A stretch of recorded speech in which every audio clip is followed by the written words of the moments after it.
السلام علیکم ورحمت الله وبرکاتو. دوستانو په دې ویډیو کې چې د میسنجر یو څو خوندور سیټینګونه ښیم او تاسو چې تاسو به تر اوسه پورې فایده نه وي ترې اخیستې. ډېر خوندور سیټینګونه دي. ویډیو سکیپ کوئ مو ویډیو تر اخره پورې وګورئ او نو زموږ چینل هم د سره سبسکرایب کړئ. نو راځئ د ویډیو په طرف لاړ به سئ. میسنجر به وکیږئ. کله چې میسنجر وکیږئ هغه کس چې تاسو میسنجر نو سره کول غواړئ هغه به وکیږئ. کله چې هغه وکیږئ نو هغه ته څه هر شی لیکل غواړئ هماغه تاسو ورته ولیکئ. بیا په دې سرچ علامه باندې کلیک وکړئ. دغه ډیزاینونه دي، هر ډیزاین چې تاسو خوښ وي هماغه به کلیک کړئ. دوستانو یو بل ډیزاین باندې میسج استوو. های مې ورته ولیکه نو په دغه ډیزاین باندې مې ورته ولیږه. کله چې په دې ډیزاین باندې ورته ولیږه هغه کس چې کله په دې میسج باندې کلیک وکړي نو هغه ته معلومیږي چې دې کس رالیږلي دي. نو دوستانو ډیزاینونه ډېر زیات دي، هر یو چې تاسو خوښوئ هماغه ډیزاین اوکې کړئ. دا وګوره هر ډیزاین باندې چې تاسې لیکل ورته غواړئ هماغه ورته ولیږئ. دوستانو دا و د میسجو د ډیزاین لیږلو طریقه. یو بله طریقه درته ښیم ملګرو. رابشئ په دې تیمز علامه باندې به څه وکئ کلیک به وکئ. کله چې په دې باندې کلیک وکړو دلته زه تیمز خوښومه. تاسو چې هر تیمز خوښوئ په دغه تیمز باندې ما څه وکړو کلیک مو وکړو. کله چې په دې باندې کلیک وکړو نو د دې میسج چې کله لیکو په دې بیکګراوند څنګه سو بدل سو. نو یو بل تیمز خوښومه په دې تیمز باندې علامه باندې به کلیک وکئ. کله چې په دې باندې کلیک وکړو نو زه میوزیک خوښومه. دا هم بدل شو.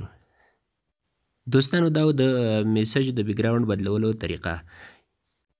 دوستانو یو بل سیټینګ درته ښیم که چېرې تاسو غواړئ یو چا سره پټ میسجان وکړئ او ستاسو موبایل د بل چا لاس ته ورسي او ستا د هغه میسج یې څه وکړي ونه ګوري.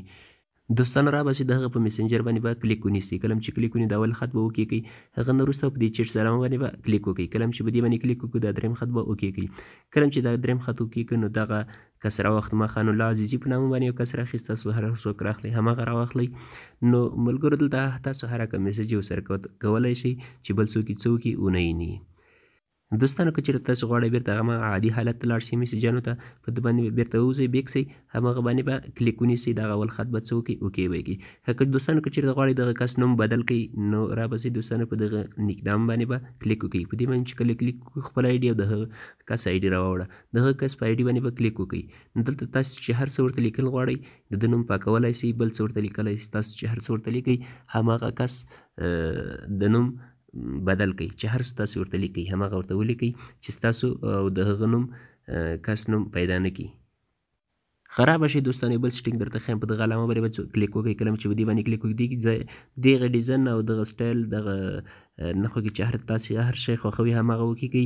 نو هماغه کس ته تاسو هر وخت کې لکه دغه ځای کې مونږ لایک هم وي هر شی تاسو چې خوښوي هماغه کس ته هر وخت کې لیږلی شئ. هماغه څه وکړئ اوکې کړئ. نو ملګرو دا او زموږ ویډیو خدای دې وکړي چې تاسو خوښه سوې زموږ چینل هم د سره سبسکرایب کړئ.